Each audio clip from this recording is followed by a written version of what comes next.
अस्सलाम वालेकुम वरहमतुल्लाहि वबरकातुहू। शुरू अल्लाह के नाम से जो बड़ा मेहरबान नहायत रहम करने वाला है।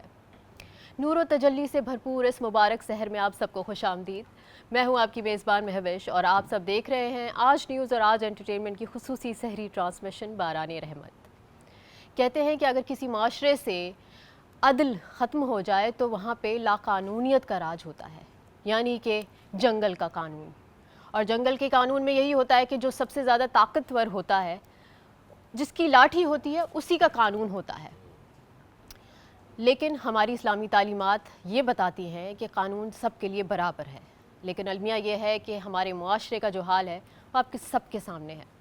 आज हम अपनी ट्रांसमिशन में बात करेंगे कि कानून की बालादस्ती और उसका एहतराम किस कदर ज़रूरी है। इसके साथ साथ क्रिकेट का माहौल भी बना हुआ था, तो हमारे साथ क्रिकेट से ताल्लुक़ रखने वाली मेहमान भी मौजूद होंगे। मुफ्ती साहब भी मौजूद हैं।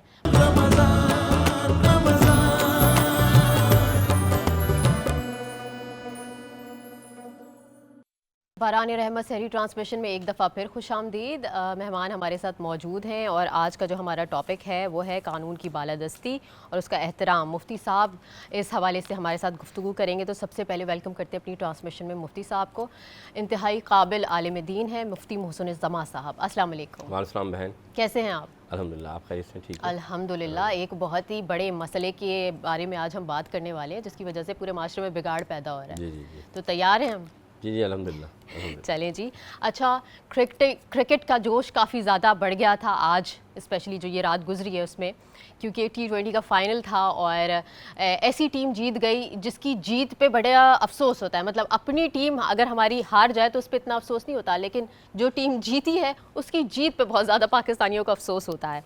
तो आज हमने अपनी ट्रांसमिशन में दावत दी है फॉर्मर क्रिकेटर्स को ही, और ताकि हम उनसे थोड़ा सा डिस्कस करें आज के यानी प्रीवियस रात के हवाले से और क्रिकेट के हवाले से ही, उनके करियर के हवाले से भी। तो सबसे पहले मैं वेलकम करूंगी कासिम साहब को, कासिम शेख साहब को। ये जो हैं ये फॉर्मर क्रिकेटर हैं, इन्होंने T20 मैच भी खेला है, वो भी T20 world cup Scotland team के साथ खेला है। इसके साथ साथ इन्होंने कमेंट्री भी की है फॉर BBC। तो इनकी बहुत सारी खिदमात हैं, तो इनसे जानते हैं। सबसे पहले इनको वेलकम करते हैं अपनी ट्रांसमिशन में। अस्सलाम वालेकुम। वालेकुम सलाम। कैसे हैं आप? अल्हम्दुलिल्लाह, आप सुनाए कैसे हो? ठीक हो? अल्हम्दुलिल्लाह। रमज़ान कैसा जा रहा है आपका? थोड़ा मेरे लिए तो थोड़ा सा मुश्किल है। मैं अच्छा, UK स्कॉटलैंड में रहता हूँ, वहाँ पर थोड़ा सा ठंड होता है, यहाँ पर थोड़ा सा गर्मी होता है। शुक्र है इतना गर्मी भी नहीं है जितना हो सकता है, लेकिन अल्हम्दुलिल्लाह बिल्कुल ठीक जा रहा है, सही जा रहा है। चलें, ये तो बहुत अच्छी बात है। एक क्वेश्चन है जो कि मैं दूसरे मेहमान को इंट्रोड्यूस करा लूँ, फिर आप दोनों से करूँगी। अच्छा जी, दूसरे मेहमान भी हमारे साथ जो मौजूद हैं उनका ताल्लुक भी क्रिकेट से ही है। फॉर्मर क्रिकेटर हैं ये, और इन्होंने T20 खेला है अंडर 19 टीम में, तो अंडर 19 वर्ल्ड कप खेला है। अच्छा, मेरा डोमेन नहीं है तो मुझे थोड़ी सी ना प्रॉब्लम होती है क्रिकेट को डिस्कस करने में। खैर, वेलकम करते हैं हमारे शो में मिस्टर शाहजेब। अस्सलाम वालेकुम। वालेकुम सलाम। कैसे हैं आप? अल्हम्दुलिल्लाह, ऑल गुड माशाल्लाह। कैसा जा रहा है आपका रमज़ान? रमज़ान बहुत अच्छा गुजर रहा है, थोड़ा टफ है इस दफ़ा क्योंकि वर्ल्ड कप चल रहा था, तो चीज़ें थी, थोड़ी सी एंगेजमेंट रही है, तो बाकी अच्छा जा रहा है। बाकी अच्छा जा रहा है। अच्छा जी, अक्सर यही हो रहा है ना आजकल के कोई भी इंपॉर्टेंट मैचेस होते हैं वो रमज़ान में ही आ जाते हैं। ऐसे ही हो रहा है, मेरे ख्याल से काफ़ी सालों से ऐसा हो रहा है। अच्छा, एक सवाल ये है कि ये जो अभी मैच गुजरा, ये जो फाइनल हुआ है, ये T20 फाइनल था या ये IPL फाइनल था? लाइक थोड़ा सा इसके ऊपर डिस्कस करें। देखो, ये जो आपने सवाल पूछे, ये पूछा जा रहा है क्योंकि लोग बातें कर रहे हैं कि इंडिया थोड़ा बहुत अपना मैनिपुलेशन कर रहा है क्रिकेट के अंदर, थोड़ा सा अपना ताकत दिखा रहा है। और जाहिर बात है, इंडियन प्रीमियर लीग, IPL, पैसा बहुत है इनके पास और प्लेयर्स को वो बहुत ज़्यादा पैसा देते हैं। तो बाकी जो दुनिया के प्लेयर्स हैं वो they give more loyalty IPL को। तो लोग अब ये बातें कर रहे हैं कि शायद इंटरनेशनल मैचेस के अंदर भी ये चीज़ें नज़र आ रही है कि प्लेयर्स अपना परफॉर्मेंस को कम कर रहे हैं इंडिया के ख़िलाफ़।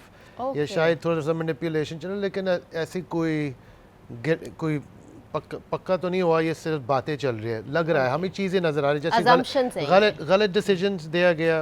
अभी पिछले 2 मैचेस पहले वेस्ट इंडीज़ के ख़िलाफ़ मैच था, तो एक डिसीजन हुआ था, वो थर्ड अंपायर के पास गया, वो गलत डिसीजन हुआ था इंडिया की तरफ से। ओके। तो अच्छा, कहते हैं कि इंडिया ने हर तरह से तो अपनी थोड़ा मनमानी बहुत की है, अपना मर्जी की बस है। अपना मर्जी से क्रिकेट को चला रहे हैं। तो जाहिर बात है फिर बाकी दुनिया अब इसकी तरफ, सिर्फ पाकिस्तानी नहीं, अब तो यूके के अंदर भी बातें काफ़ी चल रही है, क्योंकि वहाँ पर इंडियन ओनर्स भी आ चुके हैं और वो कहते हैं कि पाकिस्तान के प्लेयर्स इंग्लैंड में भी नहीं खेल सकते।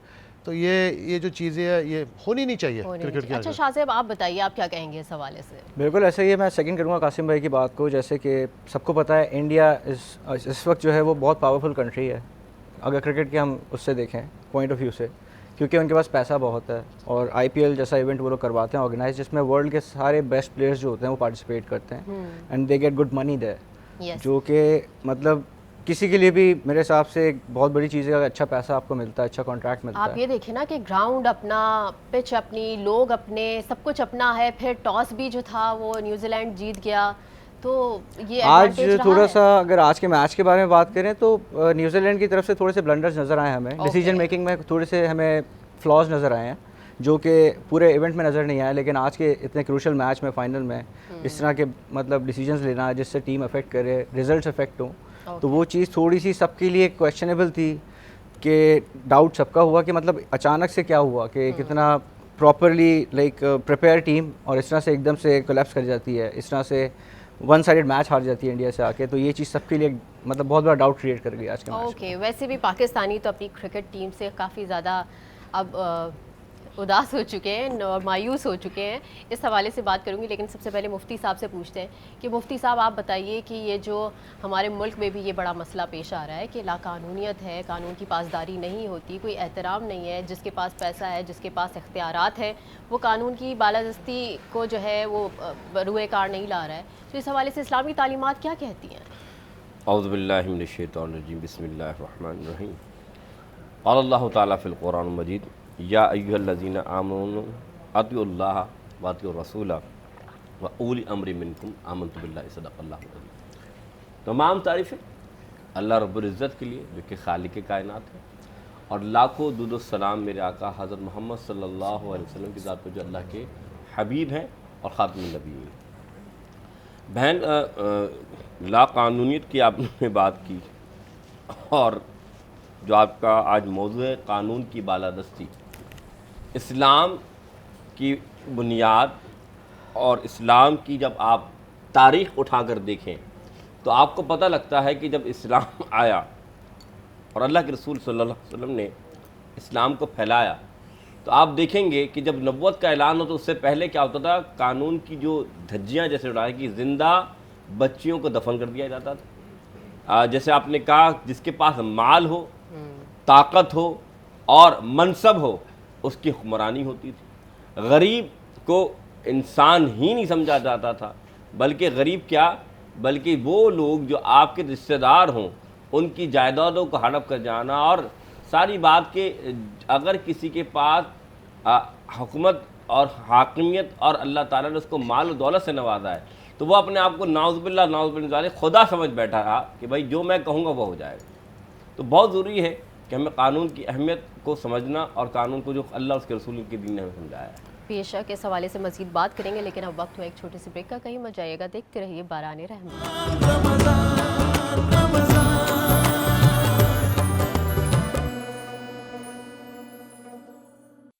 Welcome back to our Sehri transmission Barane Rahmat. हम आ गए हमारे कुकिंग सेगमेंट की जानिब, क्योंकि खाना बहुत ज़रूरी है और खाना बनाने के लिए हमारे साथ मौजूद है शेफ़ खदीजा। अस्सलाम वालेकुम। वालेकुम अस्सलाम। कैसी हैं आप? मैं ठीक हूँ, आप कैसे? ओ, ये इसलिए खदीजा ने ऐसा लो सा जवाब दिया बिकॉज खदीजा भी बीमार हो गई हैं, और एक को वायरल होता है तो पूरी टीम को हो जाता है, उसका ये सबूत है।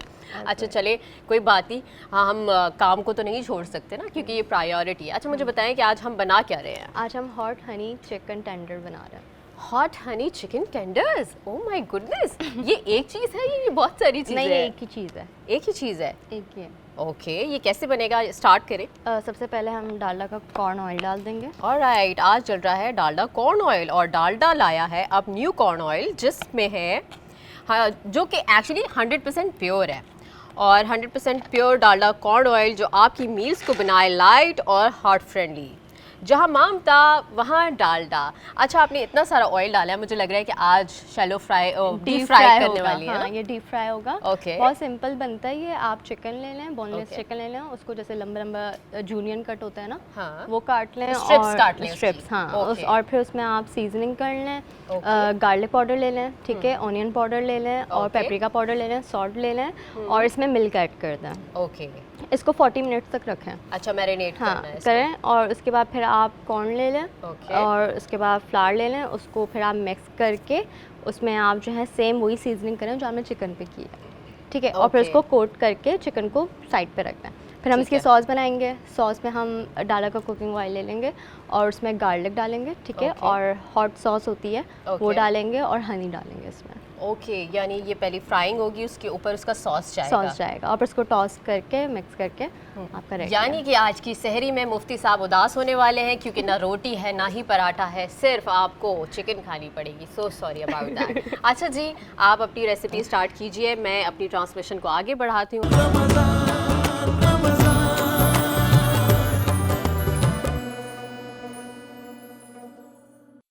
वेलकम बैक टू आवर सहरी ट्रांसमिशन। बारानी रहमत कुकिंग चल रही थी तो मैंने सोचा चलें ज़रा देख के आती हूँ कि कहाँ तक पहुँची है भाई कुकिंग। जी खदीजा, कहाँ तक पहुँची है? आपके सामने फ्राई हो रहे हैं। बिल्कुल, एंड दैट्स इट। हाँ, अभी इसके बाद सॉस बनेगी। अच्छा अच्छा, चले सॉस बनती रहेगी बाद में। आप उससे पहले ये बताएं जब तक ये फ्राई हो रहा है कि आज हम ड्रिंक्स में क्या बना रहे हैं? आज हम बना रहे हैं blue lagoon drink. Blue lagoon, और ये तो मेरे ड्रेस से मुझे लग रहा है ये मैचिंग हो रहा है ना? ये हाँ कह सकते हैं आप। अच्छा जी, तो ब्लू लगून में जाएगा क्या? सबसे पहले हम इसका सिरप बनाएंगे और पानी ले लेंगे, ठीक है। उसमें हम शुगर ऐड करेंगे ओके। और फिर उसको थोड़ा उबालेंगे। उसमें हम क्या कहते हैं, लीमू होते हैं ना, लीमू के जो छिलके होते हैं, हाँ। उसको श्रेड करके उसमें डाल देंगे। और एक सिरप आता है ब्लू कलर का, ड्रिंक का होता है, ओके। वो उसमें ऐड करेंगे आप कलर के लिए। तो वो कौन सा सिरप होता है? लाइक ब्लूबेरी सिरप होता है, क्या होता है? इसके वो वैसे इससे उसका ना सिर्फ कलर के लिए कलर होता के लिए है। होता हाँ, है। अच्छा, कलर ओके। देने के लिए वो आप ऐड करेंगे। उसके बाद फिर ये आपका जो है ना सिरप रेडी हो जाएगा। उसमें लेमन जूस भी डाल दें आप, ओके। ठीक है। आप ऑरेंज जूस भी डाल सकते हैं वैसे उसमें। ओके, तो ये आपका सिरप थोड़ा रेडी। लेमन लेमन सा होगा ना? हाँ, तो ये आपका सिरप जो है वो रेडी हो जाएगा। ठीक है। और फिर आप कोई भी सोडा लेकर उसमें ये आप ऐड कर सकते हैं इस तरह से। इसमें पहले से ओके। सोडा है। ठीक है ठीक है, यानी सोडा भी ऐड हो गया है इसमें, लेमन भी ऐड हो गया है।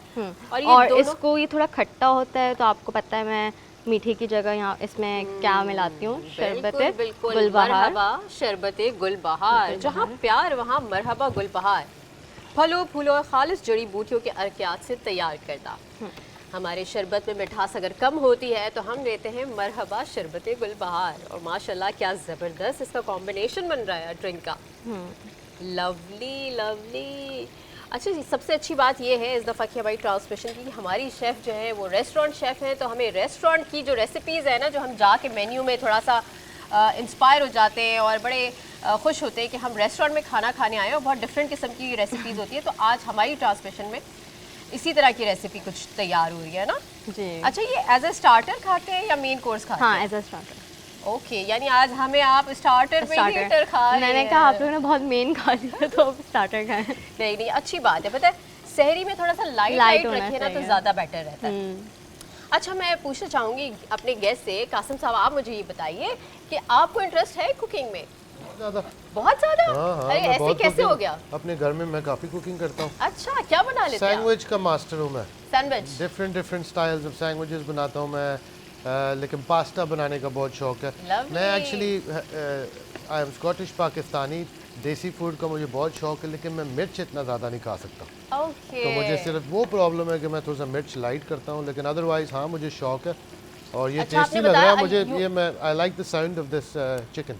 हमें टेस्ट मिलेगा इसका? बिल्कुल मिलेगा। अभी हम पूरी सहरी करेंगे आपके लिए, प्रॉपर्ली सर्व किया जाएगा। अच्छा, आपने कहा कि आप स्कॉटिश पाकिस्तानी जी, जी। तो थोड़ा सा बताएं कि कैसे स्कॉटिश पाकिस्तानी हैं आप? स्कॉटिश पाकिस्तानी ये है कि मैं हूँ I am born in a city called Glasgow, Scotland में। और मैं ये ज़रूर कहूँगा कि ये लंदन नहीं है, क्योंकि जब भी पाकिस्तान में मैं किसी को कहता हूँ कि मैं यूके का हूँ, वो कहते हैं लंदन के हो। जी। Yes, like saying to Karachi को आप मुंबई के हो, तो वो स्कॉटलैंड इंग्लैंड हम अलहदा है। तो मैं ग्लासगो का हूँ और माई मदर जो है वो है white Scottish born. Oh nice, मेरी मदर जब वो 18 साल की थी मुसलमान भी बन गई थी। माशाल्लाह। और मेरी मदर जो है 5 वक्त नमाजी है, उर्दू भी बोल सकती है। माशा। तो मेरा जो बैकग्राउंड है वो मिक्सड है। मेरा जो फादर है he is from Chauburji Park in Lahore. माशा। तो So your father is Pakistani and your mother is ji Scottish. Ji ji ji Lovely. जी। तो अब्बू की वजह से मैंने उर्दू सीखा, क्योंकि मेरे कई दोस्त वहाँ जो बॉर्न है So you are born and raised in Scotland. born and raised Okay. born and raised in born in But आपकी Glasgow। उर्दू तो बहुत साफ है। अल्हम्दुलिल्लाह। आपने मुझे बहुत, आई am very happy with this complement. ये मुझे यहाँ पर कोई लोग पूछते हैं आप पठान हो, मैं पठान नहीं हूँ। कोई लोग कहते हैं आपका जैसे रोमन उर्दू है, लेकिन जितना मैं बोल लेता हूँ अल्हम्दुलिल्लाह। नहीं, बहुत अच्छा बोल रहे हैं आप, बिल्कुल क्लियर बोल रहे हैं और ये बहुत अच्छी बात है।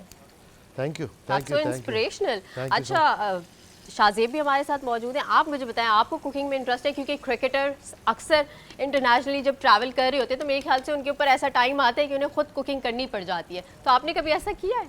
बिल्कुल, मैं कुकिंग एक्सपर्ट हूँ माशाल्लाह से। Okay, I didn't know that. England जैसे हम लीग क्रिकेट खेलने जाते थे, हाँ। तो हमें 6-6 महीना वहाँ पे अकेले टाइम स्पेंड करना पड़ता था विदाउट फैमिली और मतलब इस तरह से। तो जब फर्स्ट एवर टाइम मैंने ट्रैवल किया अकेले, तो मैंने बहुत स्ट्रगल किया शुरू के 1 मंथ। तो फिर मैंने अम्मी से वीडियो कॉल पे काफ़ी खाने सीखे बनाना वहाँ पे इंग्लैंड में रहते हुए। अच्छा। तो स्काइप पे मैं कॉल करता था अम्मी को, अम्मी मुझे पूरा गाइड करती थी। तो मैंने वहाँ पे रहते हुए तकरीबन बिरयानी मेरा फेवरेट फूड है। ओके। सबसे पहले बिरयानी बनाई मैंने। ओ, यस। मतलब बिरयानी एक ऐसी डिश है जो आम लड़कियां भी खवातीन में बनाते हुए डरती हैं, हिचकिचाती हैं। आपने बिरयानी बना ली? मेरे लिए बहुत आसान है, बहुत ज़्यादा फ्लुएंट हो गया उस चीज़ में ना, Okay, मतलब that's क्योंकि जो nice. चीज़ आपको पसंद होती है और आप सीख जाओ बनाना। फिर मैंने वापस जब आया, जब मैं घर आता था टूर से वापस आता था, तो मैं खुद ही अम्मी के साथ मिलकर कुकिंग करता था। अच्छा। पहला जो मेरा आफ्टर अराइविंग, मतलब जो मेरा पहला खाना होता था वो मम्मी की तरफ से होता था। So you are basically from Karachi. या तो जो कराची वाले हैं उनकी बिरयानी तो कोई बीट कर ही नहीं सकता। नहीं कर सकता। इंग्लैंड में तो मुझे किसी ने सजेशन दिया था कि आप यहाँ रेस्टोरेंट अपना स्टार्ट करो। अच्छा, तो क्यों नहीं आपने ये उनका सजेशन नहीं, लिया? मेरा पैशन ये नहीं था, क्रिकेट खेलना था, तो ये तो मैंने अच्छा, मतलब आपका मजबूरी में पैशन किया। जो था तो आपने उस फील्ड में अच्छा परफॉर्म किया। अच्छा, आपके साथ बहुत बड़े बड़े माया नाज और फेमस क्रिकेटर्स ने भी खेला है जो आज बहुत बड़े बड़े नाम है। तो उनमें से किसी का बताएं कि किन किन के साथ आपने खेला है और कैसा एक्सपीरियंस रहा? मेरी जो क्रिकेटिंग जर्नी स्टार्ट हुई थी वो पाकिस्तान अंडर 19 2006 में हुई थी, जिसमें हमारा पहला जो सिलेक्शन हुआ था उसमें मेरे साथ मोहम्मद आमिर थे, अच्छा। अहमद शहजाद थे, ओके। और उसके अलावा शान मसूद थे, उमर अकमल थे। तो मतलब एक काफ़ी, इमाद वसीम, ये सारे लड़के हम लोग एक साथ ही, हमारा एक अंडर 19, इमाद थोड़ा सीनियर था हमसे, एक वर्ल्ड कप पहले खेल चुका था, तो हम लोग जो सेकंड बैच में आए थे सारे। ओके। एंड देन हमने 3 साल एक साथ वहाँ गुजारे। तो हम लोग समझ लें ये पूरा एक बैच जो हम लोग का, हम लोग बचपन से दोस्त हैं। अच्छा, और आपके बैचमेट्स जो दूसरे ममालिक की टीम्स के लोग थे वो कौन कौन थे? फर्स्ट एवर टाइम, अच्छा, जब मेरा फर्स्ट एवर सिलेक्शन हुआ था पाकिस्तान अंडर 19 में, तो इंडियन टीम ने टूर किया था पाकिस्तान का 2006 में। ओके। तो उसमें विराट कोहली आए थे इधर अच्छा। पाकिस्तान, जी बिल्कुल। और उसके Nice. अलावा पीयूष चावला, ईशांत शर्मा, उसमें और भी काफ़ी सारे इंटरनेशनल प्लेयर्स, जो आज रविंद्र जडेजा, ये सारे प्लेयर्स पाकिस्तान इन्होंने ट्रेवल किया था। और मैं इंडियंस के बारे में एक बात बताना चाहूँगा। Sure. जो हमारे यहाँ पे एक केओस है, अजीब सा सुनने में आता है कि इंडियन ऐसे हैं वैसे हैं। अगर मैं पर्सनली, जो मेरा एक एक्सपीरियंस रहा है इंडियंस को लेके, इंडियंस बहुत फ्रेंडली होते हैं out of the field. Okay. अगर हम उनको फील्ड, क्योंकि मुझे याद है मेरा जो एक्सपीरियंस था 2006 में, वो ये था कि इंडियन टीम के साथ हमारे 5-6 लड़कों का डिनर होता था रोज़ाना। अच्छा। हम लोग एक किसी भी रूम में डिसाइड होता था, तो वहाँ पे खाना ऑर्डर होता था, चाहे वो हम बाहर से मंगवाएं चाहे होटल से आता है। तो हम लोग एक साथ बैठ के मील शेयर करते थे और बहुत ही एक अच्छा, एक फ्रेंडली इन्वायरमेंट होता था। और वो यही चीज़ पे बहुत देखने में लंबी आया है चली। जब इंटरनेशनली ट्रैवल कर रहे होते हैं और कोई भी प्रोफेशनल टीम्स एक साथ होती है तो इंडियन और पाकिस्तानी एक साथ हो जाते हैं। बिल्कुल मैंने ऐसा देखा बिकॉज ऑफ द लैंग्वेज भी ना, और थोड़े से ट्रेडिशन भी आपके सेम है, कल्चर भी थोड़ा सा सेम है, तो इस वजह से वो साथ में ही होते हैं। लेकिन डिफरेंसेस क्योंकि बना दिए गए हैं तो क्या कर सकते हैं। खैर, इसी बात के साथ लेते हैं एक छोटा सा ब्रेक। आप कहीं मत जाइएगा, देखते रहिए बारानी रहमत।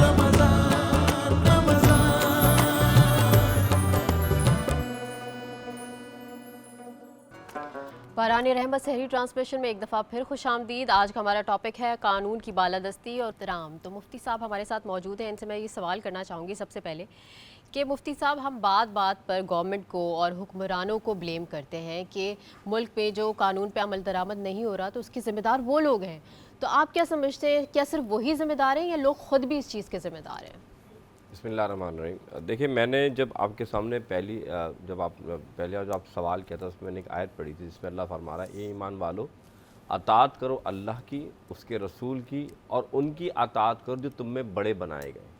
इससे मुराद ये है कि अल्लाह ताला ने आपको एक रियासत दी है और रियासत में आपके हाकिम मौजूद हैं और रियासत तभी कायम होती है जब अदल व इंसाफ का जो पैमाना है वो उसी तरीके से चले जैसे उसका हक़ अदा किया जाता है।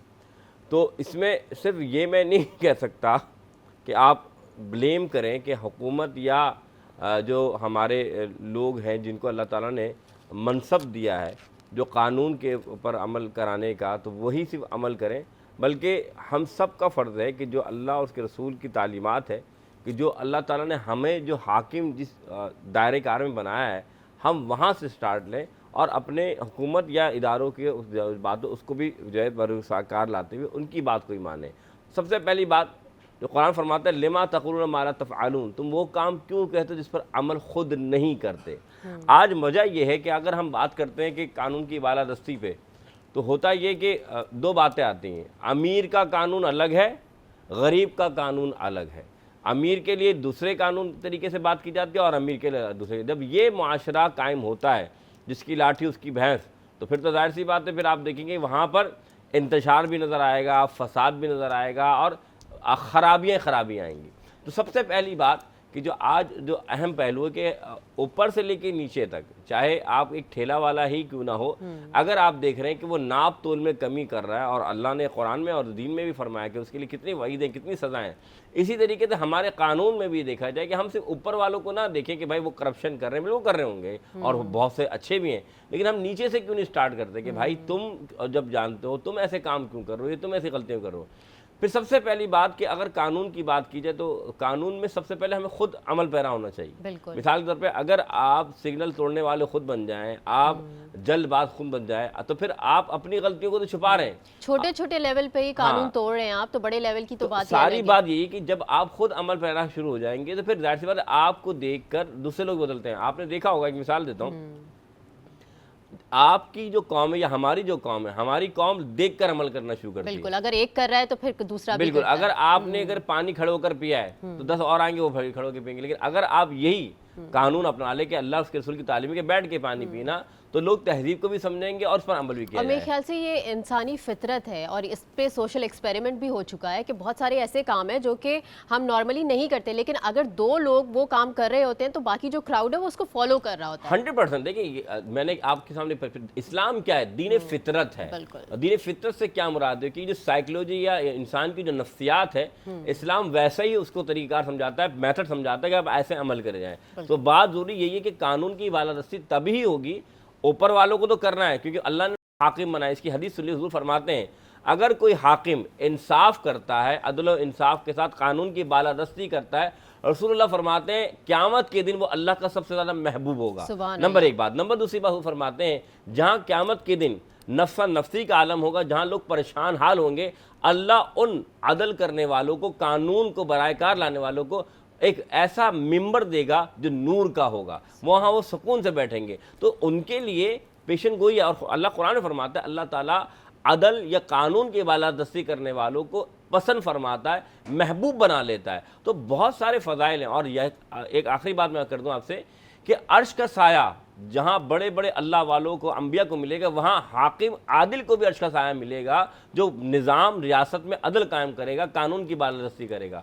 तो जहाँ बड़े लोग जिनको अल्लाह ने हुकूमत दी है या अल्लाह ताला ने हाकमियत दी है, उनके लिए भी जब लाजिम है कि वो जो है कानून पर अमल करें, वहाँ सब के लिए लाजिम है नीचे तबके के वो भी कानून पर अमल करें। बेशक बेशक, मज़ीद आपसे इस्लामी कानून के हवाले से भी बात करेंगे, लेकिन हमारे मेहमान हमारे साथ मौजूद है। तो सबसे पहले मैं कासिम साहब से एक क्वेश्चन करना चाहूँगी कि I really want to know your journey, कि how did you end up playing for Scotland और पाकिस्तानी टीम के साथ क्यों नहीं खेला, तो कैसे आपने जर्नी स्टार्ट किया है? अच्छा, मेरा जो स्टोरी है, आई केम टू पाकिस्तान काफ़ी छोटा था, पुप्पू की शादी था। मैं मेरे ख्याल से 3-4 साल का था।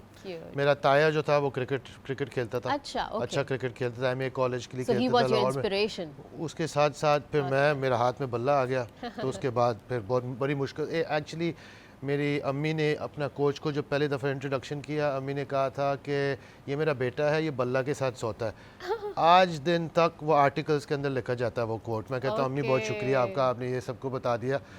लेकिन इतना प्यार था क्रिकेट से, तो मैं खेलता रहा। मैं स्कॉटलैंड के लिए अंडर 13 से रिप्रेजेंट करता था। फिर मैंने भी अंडर 19 वर्ल्ड कप खेला हूँ 2002 पर न्यूजीलैंड में। तो मैं फिर लंदन चले गया था, मेरा प्रोफेशनल कॉन्ट्रैक्ट हो गया था। और फिर मैंने ऑस्ट्रेलिया में 6 महीने खेला, साउथ अफ्रीका में 6 महीने खेला, काफ़ी ट्रैवलिंग किया। मैंने न्यूजीलैंड में 6 महीने क्रिकेट खेला हूँ। 2007 T20 वर्ल्ड कप भी खेला हूँ, जो जिस वर्ल्ड कप में मिसपा ने फाइनल में वो शॉट मारा और हम इंडिया से हार गए थे। तो एक मेरा एक दूसरी चीज़ है जो मुझे काफ़ी प्राइड है कि जब मैं पाकिस्तान खेलने आया 2009 मैं खेलने आया फर्स्ट क्लास क्रिकेट कायदे आज़म ट्रॉफ़ी। तो मैं जब यहाँ पर पहुँचा तो पाकिस्तानी लड़के मुझे सारे कहते थे यार तू यहाँ नहीं खेल सकता, तो ये स्कॉटिश को क्या खेलने आता, आप कैसे खेलेंगे। तो मैं खेलता रहा, एकेडमी मैचेस खेलता रहा, वहाँ पर थोड़ा सा परफॉर्मेंस किया था। तो फिर मैं फर्स्ट क्लास में आ गया था पहला मैच में। तो कोच था Jalaluddin to play for Pakistan, first man to get hat-trick international cricket. तो जलाल भाई ने मुझे कहा था कि कस्टम के कोच हैं। हाँ जी बिल्कुल, मैं कस्टम के लिए खेल रहा था। Good knowledge.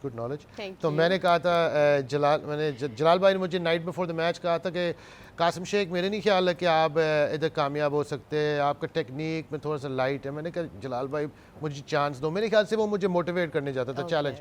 तो उसने मुझे ओपनिंग बैटिंग करवाई, तो मेरा फर्स्ट क्लास डेब्यू पाकिस्तान में 100 था पहला मैच में। माशाल्लाह, तो मैं सबको ये कहता हूँ कि मैं इंग्लिश बॉर्न नहीं हूँ, मैं पहला स्कॉटिश बॉर्न हूँ जिसने पाकिस्तान में आके प्रोफेशनल कर। तो मेरे लिए बहुत प्राइड की बात थी वो, क्योंकि मैं चाहता था कि पाकिस्तानियों को दिखाऊं कि देखो मैं स्कॉटिश में पैदा हूँ, मैं मेरे खून पाकिस्तानी ब्लड भी है, लेकिन मैं वहाँ भी हम क्रिकेट खेल सकते हैं। तो फिर उसके बाद हबीब बैंक से मैच था, अगला मैच शाहिद अफरीदी भाई खेल रहा था, यूनुस खान खेल रहा था, बहुत बड़ी टीम था उनका, अहमद शहजाद खेल रहा था। और मुझे 0 पहले इनिंग्स में मिला और 0 सेकंड इनिंग्स में मिला। तो ये क्रिकेट है। एक मैच में मैंने 100 किया, अगला मैच में नीचे all about your luck, luck की भी है, लक भी है, यू नो अल्लाह ताला की तरफ से भी जो आपको यू नो गुड जो हर मिलेगा, चीज़ में बेहतरी होती है, लर्निंग प्रोसेस है। Yes, all a learning process. और स्पोर्ट के अंदर जैसे लाइफ के अंदर है, अप्स एंड डाउन्स होते हैं। बिल्कुल, तो और हार जीत तो स्पोर्ट्स का पार्ट है। हार जीत is part of the game. तो इसलिए और शाहजेब जो बातें कर रहे थे, इसलिए हमें जो ये जो क्रिकेट होता है ना, इसके साथ हमें ज़्यादा पॉलिटिक्स को नहीं लेकर आनी चाहिए। मुझे लग रहा है कि पॉलिटिक्स के हवाले से भी मैं आपसे बात चलो हम करूंगी। करते हैं आगे बात। शाहजेब से पूछते हैं कि आपकी जर्नी कैसे स्टार्ट हुई। मेरी जर्नी एक्चुअली क्रिकेट की स्टार्ट हुई है फ्रॉम द स्कूल। मैं सेंट पैट्रिक स्कूल से पढ़ा हूँ। तो वहाँ पे हमारे जो कोच थे कॉस्मोस, वो श्रीलंकन बेस्ड थे और क्रिकेट लवर थे, क्रिकेट टीम के कोच भी थे हमारे वो। तो उन्होंने मुझे क्लास 5 से ही लाइक स्पॉट ऑन कर लिया था कि ये प्लेयर अच्छा है इनमें। मैं क्योंकि इंटर क्लास हमारे होते थे, क्लासेस के आपस में this is a inborn talent. आपके बहुत छोटे से ही आपकी एज से जो है ना पता चल जाता है कि इस बच्चे में है ये टैलेंट। बिल्कुल, लेकिन वो आई होना भी ज़रूरी है कि वो आपको आइडेंटिफाई कर सके कि आप टैलेंट हैं या नहीं आप में टैलेंट हो। तो वो भी मेरे लिए लकी वो था कि वो जो कोच थे हमारे स्कूल के, उन्होंने फिर प्लस मेरे पापा, बिकॉज वो खुद भी एक क्रिकेटर रहे, लेकिन उनकी फैमिली की सपोर्ट ना होने की वजह से वो कंटिन्यू नहीं कर सके थे। तो उन्होंने छोड़ दी थी क्रिकेट। देन ही ड्रीम्ड के मतलब मैं अपने बेटे को खिलाऊंगा। तो वो चीज़ उन्होंने मुझ पर लाइक रिलाई किया, उस चीज़ को लेके मुझ पर बहुत हार्ड वर्क किया मेरे पापा ने बचपन से ही। लाइक पूरा दिन मेरे साथ स्पेंड करते थे, ग्राउंड्स में लेके जाना, चीज़ें करना। तो उनकी बहुत लाइक मेरे लिए खिदमत हैं और मैं उसको बहुत अप्रिशिएट करता हूँ। जिनके साथ मतलब बहुत ज़्यादा टाइम दिया उन्होंने, जिनके साथ माँ बाप मेहनत करते हैं वो नज़र आती है फिर आप। बिल्कुल, वो चीज़ रिफ्लेक्ट हुई। और अल्हम्दुलिल्लाह एक टाइम ऐसा था पाकिस्तान में, कासिम भाई भी इस चीज़ को एग्री करेंगे कि बहुत छोटी एज में अल्लाह पाक ने एक बहुत ज़बरदस्त रेपुटेशन बिल्ड कर दी थी पाकिस्तान क्रिकेट के अंदर। कि जब मैं बहुत छोटा था, अंडर 19 लेवल में ही मेरा कंपैरिजन होने लग गया था विद दानिश कनेरिया, जो कि पाकिस्तान को रिप्रेजेंट कर रहे थे उस वक्त। तो ये मेरे लिए एक बहुत बड़ी अचीवमेंट थी। उस वक्त इतने मेच्योर नहीं थी तो ये चीज़ें आइडिया नहीं होता था, रियलाइज़ नहीं होती थी। बट लेटर ऑन जब लाइफ आगे बढ़ी, चीज़ों को समझ आया, तो फिर पता चला कि वो जो पापा की मेहनत थी मुझ पर, उस चीज़ ने कितना मुझे पे ऑफ किया। और उस चीज़ ने माशाल्लाह से आज जो मैं यहाँ शायद बैठा हूँ अपनी क्रिकेट की वजह से बैठा हूँ। बिल्कुल। तो वो सारा क्रेडिट मैं अपने पापा को दूंगा इस चीज़ का कि माशाल्लाह उन्होंने मुझ पर बहुत हार्ड वर्क किया। और नहीं, यही होता है कि पेरेंट्स अगर आप पे मेहनत करते हैं तो वो नज़र आती है और हमें उनको क्रेडिट देना चाहिए। माशाल्लाह आपके पेरेंट्स ने आप पे मेहनत की, आपके पेरेंट्स ने भी की। मेरे भी father exactly the same, I echo his words. I didn't mention my father, लेकिन मेरे फादर की वजह से मैं बहुत क्रिकेट खेल चुका हूँ। उसने बहुत मेहनत की है, लेकिन अम्मी अबू दोनों ने मिलकर मेहनत किया। बिल्कुल।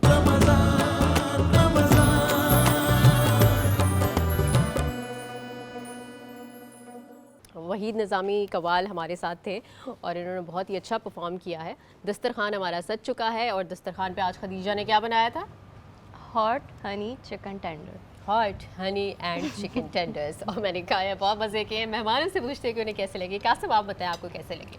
पहले मैंने दाल ट्राई किया, बहुत ज़बरदस्त था। Okay. और मेरे ख्याल से दाल पे आपका रिव्यू नहीं चाहिए, हमें चिकन पे अच्छा, चाहिए। माय अपॉलॉजीज, लेकिन दाल भी बहुत अच्छा था। The chicken was excellent, very Okay. Tasty. वो जो हनी का किक था वो बहुत ज़्यादा टेस्टी था, मिर्च भी ज़्यादा नहीं था, जस्ट अ लिटिल टच, तो मेरे हिसाब से अच्छा था। Perfect, very nice. अच्छा देखिए, मैं ये सोच रही थी कि आप तो वो है ना, आप अंग्रेज हैं, अंग्रेज तो आपके अंदर देसी टच तो होगा ही नहीं, आपको तो यही पसंद आएगा, आप फोर्क से खा रहे होंगे। लेकिन कासिम जो थे वो रोटी से हमारी चिकन टेंडर कह रहे थे। I am very very very Pakistani, very Mufti साहब ने तो फोर्क से खाई है चिकन, लेकिन कासिम ने आज जो है ना रोटी से ये चिकन टेंडर्स हाँ, खाए। नहीं, हाँ, वो तो देखो, रोटी जब सामने आता है, इतनी बेहतरीन रोटी भी है। आपके घर में कौन रोटी बनाता है वैसे? अम्मी बनाती है रोटी। उनको आती है रोटी बनानी? अम्मी तो रोटी सालन सब कुछ बना सकती तो है। उनको किसने सिखाया वो रोटी मेरे ख्याल बनाना? से जब देखो अब्बू जब आए थे पाकिस्तान से और इनकी शादी भी हो गया था, Okay. तो अब्बू के जो दोस्त थे,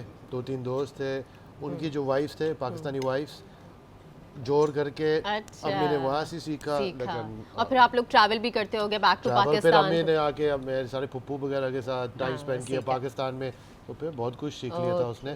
तो या शी इज़ अ गुड, वो तो अम्मी तो घर में रोटी सालन बनाती है। बनाती है, दैट्स सो इम्प्रेसिव। अच्छा शाहज़ेब आप बताएं आपको कैसा लगा?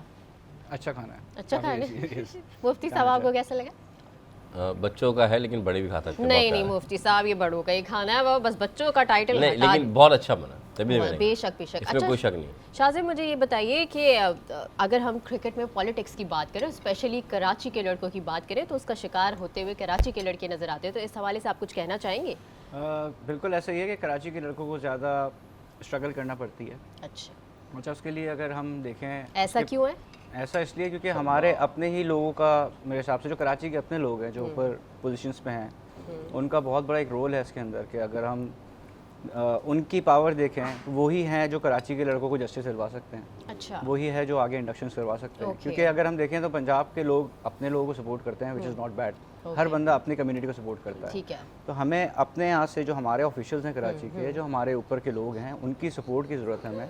हम देखते हैं कि सिलेक्शन कमेटी में भी हमारे कराची के लोग होते हैं, बोर्ड के जो गवर्निंग बोर्ड के मेंबर्स हैं उसमें भी हमारे लोग होते लेकिन हैं। टीम में आने के बाद भी तो ज्यादतियाँ होती हैं, जैसे कि सरफराज अहमद हैं, वो तो एक बड़े रुतबे पे आने के बाद भी, कैप्टन होने के बाद भी उनके साथ ज्यादती हुई है, तो आप क्या समझते हैं? बिल्कुल नहीं, अगर हम उसमें देखें तो यही एक चीज़ लैक कर रही थी कि सरफराज कराची का अकेला ही था उस टीम में मेरे ख्याल से। उसके अलावा अगर हम देखें तो सारे लड़के वही लाहौर से, पेशावर से, पंजाब तो से, कोई उस पॉलिटिक्स होती है क्या फिर बीच में? पॉलिटिक्स यही होता है, जैसे अपने लोगों को सपोर्ट किया जाता है हर जगह। हम भी अगर हों तो लाजमी बात है कि हर बंदा अपने ही लोगों को सपोर्ट करता है, तो वो चीज़ हमें देखने को मिलती फवाद है। आलम के साथ भी कुछ ऐसा ही हुआ? बिल्कुल, फादी भाई के साथ भी रहा है ये चीज़। Okay. और भी प्लेयर्स हैं हमारे कराची के बहुत सारे। आसिफ जाकिर थे जिनका डेब्यू ही नहीं हो सका ओके, पाकिस्तान के लिए, बहुत परफॉर्मर थे वो। बहुत हमारे कराची के कुछ प्लेयर्स ऐसे हैं जिन्होंने 10,000 प्लस फर्स्ट क्लास रन्स किए हैं, but okay. They never got into the team. तो आपको कोई शिकायत है, लाइक आपको कोई प्रॉब्लम हुई हो फेस? अब तो टाइम गुजर गया, अब शिकायत का कोई फ़ायदा नहीं है। बस अब ये दुआ अच्छा। करते हैं कि आने वाले जो हमारे फ्यूचर के प्लेयर्स हैं उनके लिए ये चीज़ आसान हो, उनके एक लिए। बहुत बड़ी मिसाल आसिम कमाल भी है ना? आसिम भाई हैं, इस तरह के मैं बता रहा हूँ, काफ़ी सारे ऐसे प्लेयर्स हैं हमारे जिन्होंने बहुत स्ट्रगल किया है, जो डिज़र्व करते थे, बट उतना उनको चांस नहीं मिल सका जितना वो डिज़र्विंग थे। और आपके बारे में भी मैं सुन रही थी कि आप भी बहुत अच्छे प्लेयर थे और आपका जो था बड़ा स्कोप था, लोग कहते थे कि ये बहुत आगे जाएंगे। प्लेयर तो अभी भी हूँ जी, मौका मतलब- मिलने की बात है। बात ये है कि चांस मिलता है तो इंसान प्रूव कर सकता है, घर बैठ के तो कोई प्रूव नहीं करता अपने आप को। अच्छा, तो जब आपको अपॉर्चुनिटी नहीं मिलेगी तो आप कैसे प्रूव करेंगे अपने आप को? यही एक चीज़ है जो मैं देख रहा हूँ।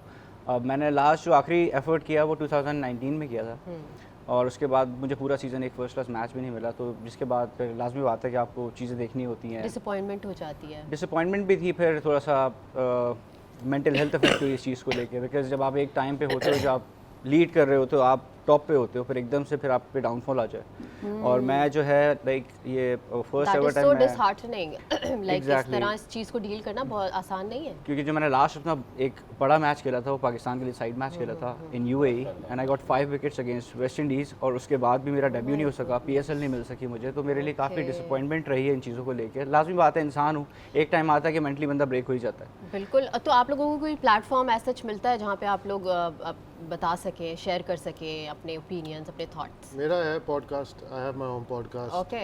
जिसमें मैं काफ़ी दुनिया के मशहूर क्रिकेटर्स के साथ बात करता हूँ। डैरन सैमी मेरा पॉडकास्ट में आया, JP Duminy, Ross Taylor, famous cricketers, और मैं एक्चुअली बात करता हूँ मेंटल चैलेंजेस के बारे में जो क्रिकेट में होता है ओके और स्पोर्ट के अंदर इन जनरल होता है, लाइफ के अंदर भी होता है। बिल्कुल। लेकिन मेरे ख्याल कभी कभी लोग सोचते हैं कि स्पोर्ट्स पीपल जो है इजी है, वो एंजॉय नहीं, करते नहीं, हैं, नहीं, वो अपना sports, काम बहुत हाँ, मुश्किल है और बहुत टेंशन का काम बहुत है, बहुत ज़्यादा, ज़्यादा स्ट्रेस होता बहुत है ज़्यादा, क्रिकेटर्स को भी, जितने भी स्पोर्ट्समैन। ज़्यादा, बहुत ज़्यादा। अच्छा, इस हवाले से हम डिस्कशन करेंगे, लेकिन उससे पहले मैं आपको ऑफर करना चाहती हूँ कि आप लोग पानी पीजिए, क्योंकि सहरी ये का भी टाइम है, बहुत- अगर ये- हाइड्रेटेड नहीं ये होंगे। drink- ड्रिंक अच्छी थी? drink very अच्छा जी, nice। ये हमने बनाई थी आबे दुबई से, और आबे दुबई के हवाले से मैं आपको थोड़ी सी इन्फॉर्मेशन देती चलूँ कि drink smart live well 250 ml bottle first time serving in Pakistan.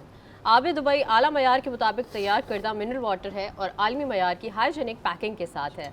दफातर, घरों और इवेंट्स के लिए मौजू इंतखाब, मयार और एतमाद का इम्तजाज। इतना बोल लिया, मुझे भी पानी की ज़रूरत है, तो पानी के लिए लेते एक छोटा सा ब्रेक, कहीं मत जाइएगा, देखते रहिए हमारी सही ट्रांसमिशन बहराने रहमान।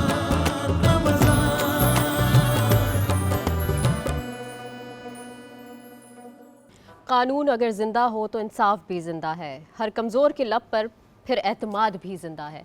आज हम बात कर रहे हैं कानून की बालादस्ती के ऊपर, उसके एहतराम के ऊपर।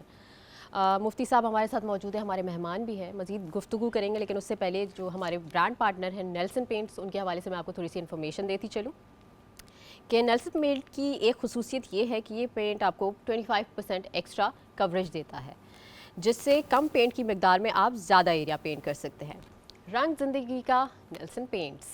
अच्छा जी, नेल्सन पेंट तो हो गया, मुफ्ती साहब की तरफ आते हैं। मुफ्ती साहब, मुझे ये बताइए कि इस्लामी तालीमात में इस्लामी कानून भी है और हर एक चीज़ की सज़ाएं भी बताई गई हैं, लेकिन उसके बावजूद हमारे मुल्क में क्योंकि इस्लामी कानून नहीं है, तो इससे बिगाड़ पैदा हो रहा है या नहीं?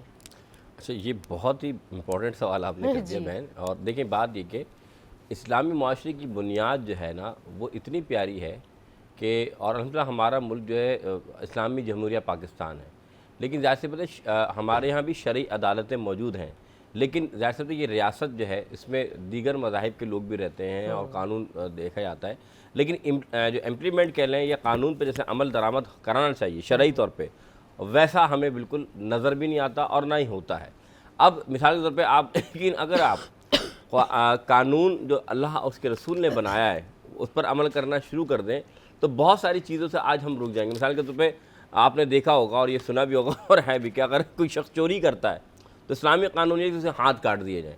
अब ये कानून अगर आप एक मरतबा अमल कर लेंगे ना, तो क्या होगा, जितने भी चोर हैं, तो जो आज स्ट्रीट क्राइम हो रहा है, मोबाइल चोरी हो रही है, फला, ये एक अमल की वजह से बहुत सारे मुश्किलात और जो कानून के ख़िलाफ़ लोग अमल नहीं कर रहे, जो चोरी डकैती कर रहे हैं, वो बचना शुरू हो जाएंगे। क्योंकि जाहिर सी बात है, जब हाथ कटेगा जगह जाएंगे तो भाई हाथ क्यों काटा गया पता लगेगा। तो इंसान इज़्ज़त नफ्स जो है ना, जब उसकी मजरू होगी तो उसे एहसास होगा ये गुनाह नहीं करना, और फिर वो कानून का डर और खौफ भी तो हाँ, होगा। 10 लोगों के लिए इबरत का निशान। और सबसे अहम बात कि उसे कानून की पासदारी की वजह से लोगों को, आम लोगों को डर होगा कि नहीं भाई ये करा जाएगा, फला काम किया जाएगा तो गुनाह मिलेगा, और गुनाह नहीं मिलेगा।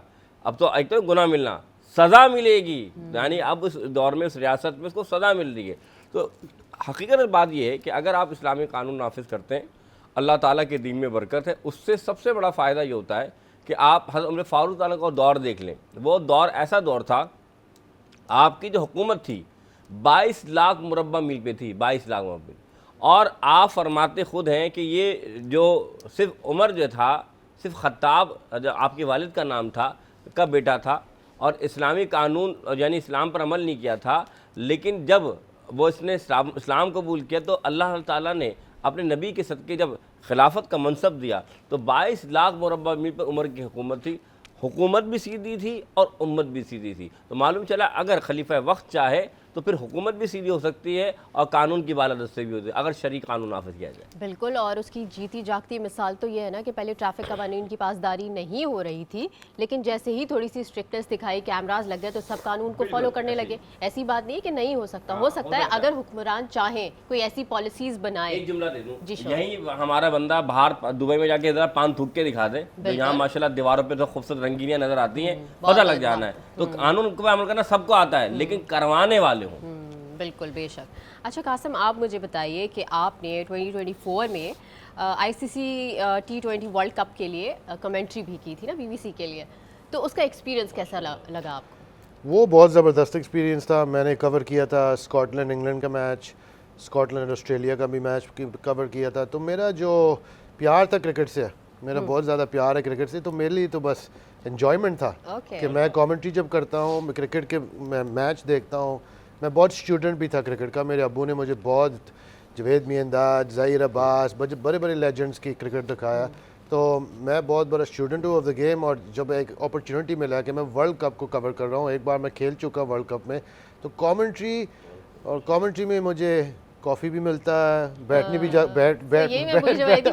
बैठा रहता हूँ। और प्लेइंग इन द ग्राउंड और कमेंट्री में, दोनों में मज़ा किस में सबसे ज़्यादा आपको आया? दोनों थकावट होती है इन अ डिफरेंट वे। अच्छा। ग्राउंड के अंदर तो फिजिकली और मेंटली आपका थकावट होता है, लेकिन कमेंट्री के अंदर आपका माइंड जो है वो आपको खुद ही ये चीज़ का पता है। जब आप लंबा transmission you have to keep your head in the game. तो लेकिन मैं तो I enjoyed it very much, और एक बहुत अच्छा अपॉर्चुनिटी। और फिर उसके बाद मैं पाकिस्तान आया हूँ, और अब मैंने पाकिस्तान में आके Pakistani tape ball premier league I covered the over 40s world cup, Geo super के लिए काफ़ी काम मैंने किया है। तो एक बहुत अच्छा एक्सपीरियंस हुआ है मेरा। उर्दू के मैं वर्क करता रह रहा हूँ उर्दू के ऊपर भी, तो कोशिश कर रहा हूँ कि दोनों तरफ शायद यहाँ पर और वहाँ भी कमेंट्री करें। आप अपने पॉडकास्ट का भी बता रहे थे, तो उसमें आप किस किस्म के टॉपिक्स लेते हैं?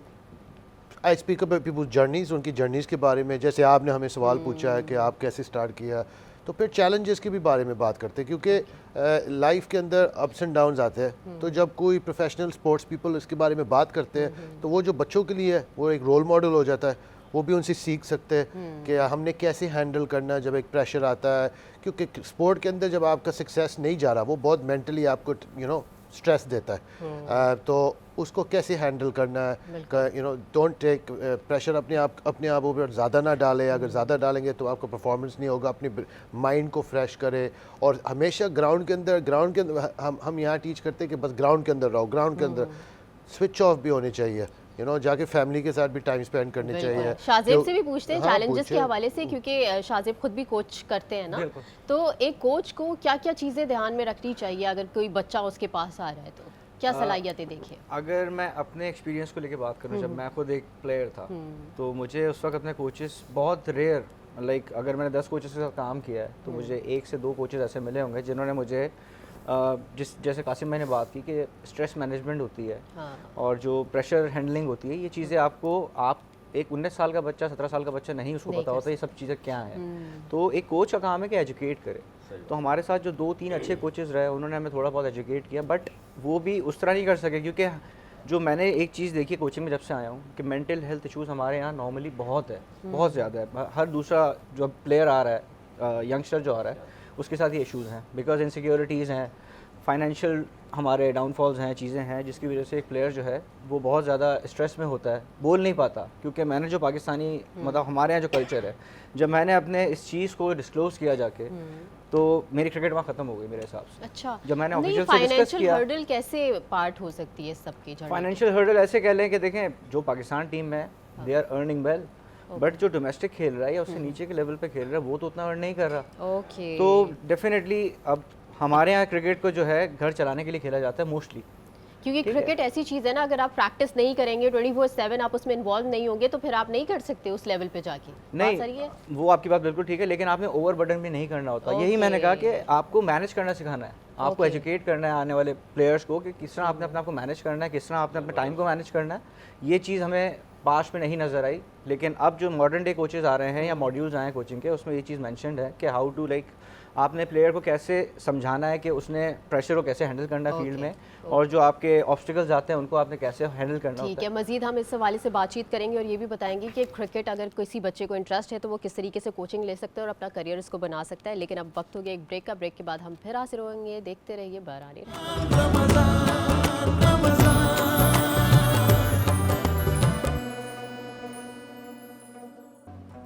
बाराने रहमत शहरी ट्रांसमिशन में एक दफ़ा फिर खुश आमदीद। मुफ्ती साहब हमारे साथ मौजूद हैं, मेहमान भी हैं। सबसे पहले मैं मुफ्ती साहब की तरफ आऊँगी। मुफ्ती साहब, सबसे पहले ये बताइए कि बहुत से ऐसे कानून हैं जिनका लोगों को पता ही नहीं है, तो फिर वो फॉलो कैसे करेंगे उस कानून को, तो इस हवाले से क्या कहेंगे? अब ये बात बिल्कुल ठीक है आपकी कि ऐसे कवानीन हैं, लेकिन असल बात ये कि सबसे पहले देखी जाए कि कॉन्स्टिट्यूशन या आइन आम तौर पे हमारे लोगों को कि जो हकूक़ होते हैं उनका भी इल्म नहीं होता। तो जिस तरह हमें दीन इस्लाम सीखने और समझने की ज़रूरत है, इसी तरह फ़र्ज़ की जो उलूम है उनको भी सीखना लाज़िम उलूम है कि जहाँ पर हमारे हुकूक़ की बात हो। ज़रूरी नहीं है कि आप जो है सिर्फ इन बातों को सीखें जो कि जिस पर आप बोलें कि भाई नमाज़ पढ़ ली, रोज़ा रख लिया, हज कर लिया, बिल्कुल ये तो फ़राइज़ उलूम है। लेकिन जिनमें आपके हक़ की बात हो और जिसमें आपके हुकूक़ की बात हो, उन उलूम को सीखना भी आपके लाज़िम उलूम है, इस्लामी शरई तौर पे भी और रियासत पाकिस्तान के आइन के तहत भी। क्योंकि बहुत से लोगों को कॉन्स्टिट्यूशन जब कानून नहीं पता होता, आइन की उनको नहीं पता होता कि क्या पासदारी है, तो फिर वो समझ नहीं पाते कि एक पाकिस्तानी जो रेजिडेंस है या पाकिस्तानी है उसके हुकूक़ क्या हैं। तो इसी तरीके से हमें चाहिए कि उन हुकूक़ को समझें, और समझें ही नहीं बल्कि मैं तो आज कहता हूँ कि हमारे जो बच्चे हैं उनको लाजमी तौर पर जो राइट्स हैं उनको बताने चाहिए, लेकिन उसका फ़ायदा लोग कुछ गलत भी उठाते हैं कि भाई ये मेरे हुकूक़ हैं, फ़लाँ हुकूक़ हैं। देखें, राइट्स बिल्कुल सबके अल्लाह ने दिए हैं, लेकिन और पाकिस्तान के कानून में भी बनाया गया है। उस राइट्स का जानना एक अलग बात है, और फिर उसके बाद उसका गैर यानी कि ऐसा इस्तेमाल करना जो कि तरीके का ठीक नहीं है, वो अलग बात है। जानिए भी और इस्तेमाल भी ऐसे कीजिए जिस तरह इस्तेमाल करने का हक है। लेकिन मैं फिर कैपेरेटिव दूँगा कि आप अपने नौजवान नस्ल को लाजमी तौर पे जो आज पाकिस्तान की रियासत में कानून है वो आप बताएं, क्योंकि फिर क्या होता है कि जो ऐसे भी लोग हैं ना जो कि कानून के रखवाले नज़र आते हैं, लेकिन वो फिर आप चीज़ का नाजायज़ फ़ायदा उठाते हैं ना। जी मैं ये कह रहा हूँ कि वो हाँ, उसी का नाजायज़ फ़ायदा उठाते हैं कि आपको मालूम नहीं होता कि कानून हमारा क्या कह रहा है और जस्टिस हमारी क्या कह रही है, और फिर इसका जब वो फ़ायदा उठाते हैं बाद में आपको इल्म होता है। तो बहुत ज़रूरी है। मैं फिर आपकी मिसाल देता हूँ कि जो मुजरिमों हैं उनके भी हकूक़ होते हैं और उनके भी कानून ने बहुत सारी चीज़ें दी। तो आज बहुत ज़रूरत है कि हर बच्चे को हमारे कानून के बारे में, कानून की बालादस्ती के बारे में और अपने आइन के जो अल्लाह ने उसे हुकूक अता फरमाए या पाकिस्तान ने जो हुकूक अता फरमाए उसे मालूम होनी चाहिए। बिल्कुल, जैसे कि अगर कोई नौजवान है वो कोई वीडियो गेम खेलता है तो सबसे पहले उसके रूल्स एंड रेगुलेशन पढ़ता है ना, जानता है, उसके बाद वो गेम खेलना शुरू करता है। तो ज़िंदगी भी एक खेल ही है ना। तो आप बिना किसी को जाने, कानून को जाने, रूल्स एंड रेगुलेशन फॉलो किए बगैर आप कैसे ज़िंदगी गुजार रहे हैं? बिल्कुल ऐसे। अच्छा कासिम, आप मुझे ये बताइए कि आप चूँकि इंटरनेशनली भी ट्रैवल कर चुके हैं, आपने इंटरनेशनल क्रिकेट को भी देखा है, तो आप क्या समझते हैं पाकिस्तान में क्रिकेट का ज़्यादा स्कोप है या इंटरनेशनली कहीं और? एक दौर में पाकिस्तान का क्रिकेट बहुत तगड़ा था, बहुत ज़्यादा तगड़ा था। अब 90s अर्ली 2000s भी पाकिस्तान का क्रिकेट बहुत ऊपर था और कम्पीट करता था with the best in the world. लेकिन अभी जो हमें नज़र आ रहा है पाकिस्तान का क्रिकेट काफ़ी नीचे गया है और मेरे ख्याल से थोड़ा सा काम करने पड़ेगा डोमेस्टिक स्ट्रक्चर में। क्योंकि सिर्फ पाकिस्तान के लिए जो खेलते लड़के नहीं है, जैसे शाहजेब बात कर रहा था, हमारा डोमेस्टिक टीम्स भी है और उन लड़कों के अंदर और लड़कियों के अंदर देखो हमारे वुमेंस क्रिकेट भी अच्छा परफॉर्म कर रहे हैं आजकल। एक्चुअली वुमेंस की टीम इम्प्रूव कर रहे हैं और मेंस की टीम इज गोइंग बैकवर्ड्स। तो हम चाहते हैं कि दोनों शाना बशाना चले। बिल्कुल तो डोमेस्टिक गेम में थोड़ा सा ज़्यादा फोकस डालने चाहिए। और मेरे ख्याल से जैसे पाकिस्तान का सुपर लीग है ना PSL मेंस का, एक औरत का भी होनी चाहिए। PSL हमारा इंटरनेशनल टीम है अब, तो उनके लिए भी आप कोई कंपटीशन बना लो जो 4 टीम्स खेलते हैं उसके अंदर, तो मेरे ख्याल से पाकिस्तान क्रिकेट का फ़ायदा होगा। लेकिन जो परफॉर्म करता है डोमेस्टिक क्रिकेट के अंदर उनको चांस भी मिलने चाहिए। अगर वो परफॉर्मेंस करते रहे जैसे शाहजेब बात कर रहा है तो डिसहार्टन हो जाते हैं। अच्छा PSL के बीच में फेस्टिवल मैच कुछ था तो सही, करवाया तो था वुमेन्स का हो सकता है, लेकिन मेरे ख्याल से ज़्यादा करने चाहिए। मेरे ख्याल से वो ऑडियंस के ऊपर भी डिपेंड करता है। ऑल अबाउट इक्वालिटी होनी चाहिए हर चीज़ में, और जो मर्द को मिल रहा है वो औरत को भी मिलना चाहिए। इक्वल राइट्स होने चाहिए बेशक, और बहुत अच्छी बात है कि आप इस दिन करें। कल हमारा वुमेन्स डे था तो वुमेन एम्पावरमेंट की बात होनी चाहिए। International women's day to all women out there, definitely. अच्छा शाहजेब हमारे साथ हैं, इनसे हम कोचिंग के ऊपर बात कर रहे थे ना, तो अक्सर बच्चे और स्पेशली जो पेरेंट्स होते हैं वो बहुत ज़्यादा सोचते हैं कि अगर हमारे बच्चे के अंदर एक टैलेंट है, क्रिकेट का टैलेंट है, तो इसको मज़ीद इन्हांस कैसे करें, कहाँ ट्रेनिंग करवाएं, तो उसकी अपॉर्चुनिटीज़ बताएं, उसका तरीक़ेकार बताएं कि कौन कौन से स्टेडियम्स हैं या कौन कौन सी ट्रेनिंग स्कूल्स हैं जहाँ से वो ट्रेनिंग लें और आगे करियर पाथ फॉलो करें। इस वक्त जो है मेरे हिसाब से अब जो अगर हम स्कूल और कॉलेज लेवल क्रिकेट या स्पोर्ट्स देखें वहाँ पे काफ़ी ज़्यादा एक्टिवनेस आई है कि स्पोर्ट, क्योंकि अब तमाम जैसे मैं देख रहा हूँ जो कॉलेजेस हैं या स्कूल्स हैं इन्होंने भी प्रोफेशनल कोचेस को हायर करना स्टार्ट कर दिया है, विच इज़ गुड थिंग। तो अब वो एक स्कूल गोइंग बच्चा भी जो है वो हाईलाइट हो सकता है अगर उसके पास टैलेंट है, क्योंकि तकरीबन स्कूल्स एंड कॉलेजेस जो कराची में मैं देख रहा हूँ, क्योंकि मैं खुद भी एक कॉलेज के लिए एज अ हेड काम करता हूँ, तो इस वक्त प्रोफेशनल कोचेज़ और प्रोफेशनल लोग जो हैं क्रिकेटर्स हमारे, वो इस सिस्टम में आ चुके हैं। और उसके अलावा जो बात करें अकेडमीज़ हैं काफ़ी सारी, और मेजरली मैं एक अकेडमी है Rashid Latif cricket academy, one of the global academy in Karachi, तो वहाँ पे एक अच्छा हमारे पास एक स्ट्रक्चर है for the grass root level. तो वहाँ पे ये है कि जूनियर लेवल के जो छोटे बच्चे हैं, 8 साल के, 9 साल के, 10 साल के, वो हर कैटेगरी के वहाँ बच्चे आते हैं, ट्रायल्स देते हैं। जो बच्चा थोड़ा भी बेहतर होता है, जिसमें थोड़ा बहुत ही पोटेंशियल नज़र आता है, तो उसको सेलेक्ट किया जाता है, देन फ्री ऑफ कॉस्ट उसको वहाँ पे ट्रेनिंग्स दी जाती हैं। अच्छा। राशिद लतीफ़ अकेडमी गुलबर्ग में। तो ये एक अच्छा एक प्लेटफॉर्म है मेरे हिसाब से, कि जो बच्चा अफोर्ड नहीं भी कर सकता, तो वहाँ पे ऐसी जगहों पे जाके वो अपने आप को ट्रेन कर सकता है या वो क्रिकेट सीख सकता है। तो अकेडमीज़ काफ़ी हैं। अच्छा, मैं एक ये चीज़ थोड़ा सा हाईलाइट करना चाहूँगा जो आजकल के पेरेंट्स में मैंने देखी है, क्या? वो बच्चों को, जैसे अभी मुफ्ती साहब बात कर रहे थे कि आप बच्चों के माइंडसेट पे काम करो। अब हमारे यहाँ हर पेरेंट जो है बच्चे को सिखा रहा है शॉर्टकट सेटिंग बनाओ, कोचेज से सेटिंग बनाओ, ऑफिशियल सेटिंग बनाओ। वो अपने स्किल पे जा ही नहीं रहे, उनको अपनी पोटेंशियल पे कोई ट्रस्ट ही नहीं है। मतलब वो इन चीज़ों पे मतलब एक नेगेटिव अप्रोच है हर चीज़ को लेकर, शॉर्टकट ढूंढना शॉर्टकट चाहिए, शॉर्टकट कि जल्दी से मिल जाए, कुछ ऐसा हो जाए। और आपको पता है शॉर्टकट कभी भी काम नहीं करता। ये मतलब हो सकता है फॉर अ शॉर्ट टाइम आपको हेल्प कर जाए वो चीज़, बट लॉन्ग टर्म नहीं चल सकती, क्योंकि it's all about performance. Exactly, जितना आप सीखोगे, जितना आप उस चीज़ में हार्ड वर्क करोगे, रगड़ा खाओगे ना, तो चीज़ आपकी नज़र आना शुरू होती है।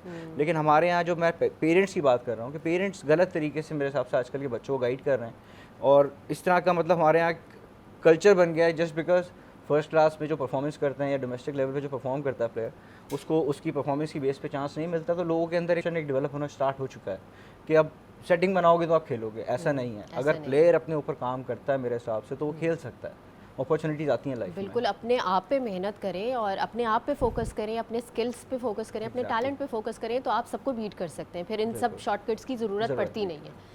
अच्छा, एक सवाल है जो कि आप दोनों से ही है, वो ये कि शाहिद अफरीदी साहब का एक बयान आया था कि जो प्लेयर्स टीम से निकाले गए हैं वही पलट के दोबारा रिपीट होंगे, तो ऐसा क्या इन फ्यूचर दोबारा होने वाला है? What are the possibilities? Past में अगर देखा जाए तो ऐसा ही हुआ है कि वही रोलिंग चल रही है, वही प्लेयर्स बाहर होते हैं परफॉर्मेंस पे, देन वही वापस आ जाते हैं बैक डोर से। मतलब परफॉर्म बाहर करने का मकसद ये है कि फिर आप उनको वापस से भेजो, जो एक बेसिक लेवल होता है डोमेस्टिक, वहाँ जाएं, परफॉर्म करें, and then they come back. मतलब ऐसे नहीं हो सकता कि आपने जो है उनको टीम से निकाला बगैर, फिर खिलाए हुए, बगैर टेस्टिंग किए हुए, आप उनको वापस लेके आ जाते हो। कासिम साहब, आप क्या कहेंगे कि 2027 में फिर वर्ल्ड कप है, तो अब क्या होने वाला है? हाँ, मेरे वो जो अभी टीम गया था उनको दोबारा नहीं जाने चाहिए सारे, अनलेस दे गो और परफॉर्म करे प्रॉपर तरीका से डोमेस्टिक क्रिकेट के अंदर। और मेरे ख्याल से अभी नेशनल T20 कप भी चल रहा है, और उसके अंदर काफ़ी यंगस्टर्स नज़र आ रहे हैं जो परफॉर्मेंस भी दे रहे हैं। तो नए टैलेंट भी लेकर आने चाहिए। पाकिस्तान 350 मिलियन पॉपुलेशन, यहाँ पर बहुत टैलेंट है। जो आपने पीछे सवाल पूछा था, पाकिस्तान में है टैलेंट तो बहुत है, लेकिन अगर आप उसको सही तरह मैनेज नहीं करेंगे और उनको फेयर तरीक़ा से ट्रीट नहीं करेंगे, तो फिर आपका वो नज़र नहीं आएंगे। तो मैं होप करता हूँ इंशाल्लाह कि नए टैलेंट भी आएंगे। और लेकिन मैं ये भी कहूँगा, जैसे बाबर आजम टीम से बाहर हुआ है, इसका मतलब ये नहीं है कि बाबर आजम दोबारा नहीं खेल सकता, लेकिन उसको मेहनत करनी चाहिए, अपना परफॉर्मेंस खुद को दोबारा उठाए, फिर दोबारा टीम में आए। लेकिन फ़ौरन किसी को नहीं लेकर आनी चाहिए, क्योंकि फिर बाकी लड़कों को मैसेज गलत जाता है। अच्छा, एक आखिरी सवाल ये है कि हर इंसान का अब ये कंसेप्ट है कि अगर आपको बहुत ज़्यादा पैसे कमाने हैं तो क्रिकेटर बन जाओ, तो इस हवाले से क्या कहेंगे? अगर आपको IPL कॉन्ट्रैक्ट मिल जाए, लेकिन पाकिस्तानी प्लेयर्स को नहीं मिल सकता वो वाला कॉन्ट्रैक्ट। शुक्र है अब हमारे पाकिस्तानी सुपर लीग भी है, तो प्लेयर्स कमा सकते हैं। लेकिन देखो, अगर आपने कमाना है क्रिकेट के अंदर, मेहनत बहुत करनी पड़ेगा, इट्स नॉट ईजी। आपको बहुत ज़्यादा मेहनत करनी पड़ेगा, कंपटीशन भी बहुत ज़्यादा है, लेकिन आप कामयाब हो सकते हैं क्रिकेट के अंदर। किसी भी चीज़ लाइफ के अंदर आप कामयाब हो सकते हैं अगर आप मेहनत करें। अच्छा शाज़ेब, जैसे कि कहते हैं ना कि क्रिकेट आपको बहुत कुछ दे देती है या फिर कुछ नहीं देती, तो आप क्या कहेंगे इस बारे में? क्रिकेट अगर आप दिल से खेलो तो आपको कुछ ना कुछ तो मिलता है, ये मेरा बिलीव है। और ऐसा नहीं है कि आप अगर पाकिस्तान नहीं खेल सको, रिस्पेक्ट एक्चुअल चीज़ होती है मेरे हिसाब से, कि अगर आपको रिस्पेक्ट अगर आप गेन करना चाहते हो तो आपको अपने स्किल्स पे काम करना होता है। और वो चीज़ जब आप करते हो तो अल्लाह ताला की तरफ से फिर आपको एक रेपुटेशन और आपको एक रिस्पेक्ट मिलना शुरू होती है। तो मेरा मानना ये है कि क्रिकेट आपको बहुत कुछ देती है अगर आप सिंसेरिटी से खेलते हो, अगर आप लॉयल्टी से खेलते हो तो। बिल्कुल, बेशक। अच्छा जी, मैं शुक्रिया अदा करना चाहूँगी अपने मेहमानों का कि आप लोगों ने अपने इतने मसरूफ़ रूटीन से हमारे लिए टाइम निकाला और आए और इतनी अच्छी गुफ्तगू रही। Thank you so much for आप दोनों को भी हम बहुत शुक्रिया, थैंक यू सो मच। अच्छा, मुफ्ती साहब का भी बहुत बहुत शुक्रिया। यहाँ पे हमारी ट्रांसमिशन का टाइम ख़त्म होता है। मैं इस दुआ के साथ इख्तिताम करूँगी कि अल्लाह ताला हम सबको तौफ़ीक दे कि हम कानून की पासदारी करें, कानून का ख्याल करें, ताकि हमारा माशरा एक मिसाली माशरा बन सके। अपनी होस्ट महविश को दीजिए इजाज़त, अपना ख्याल रखिएगा और देखते रहिए हमारी सहरी ट्रांसमिशन बरानी रहमत। अल्लाह हाफ़िज़।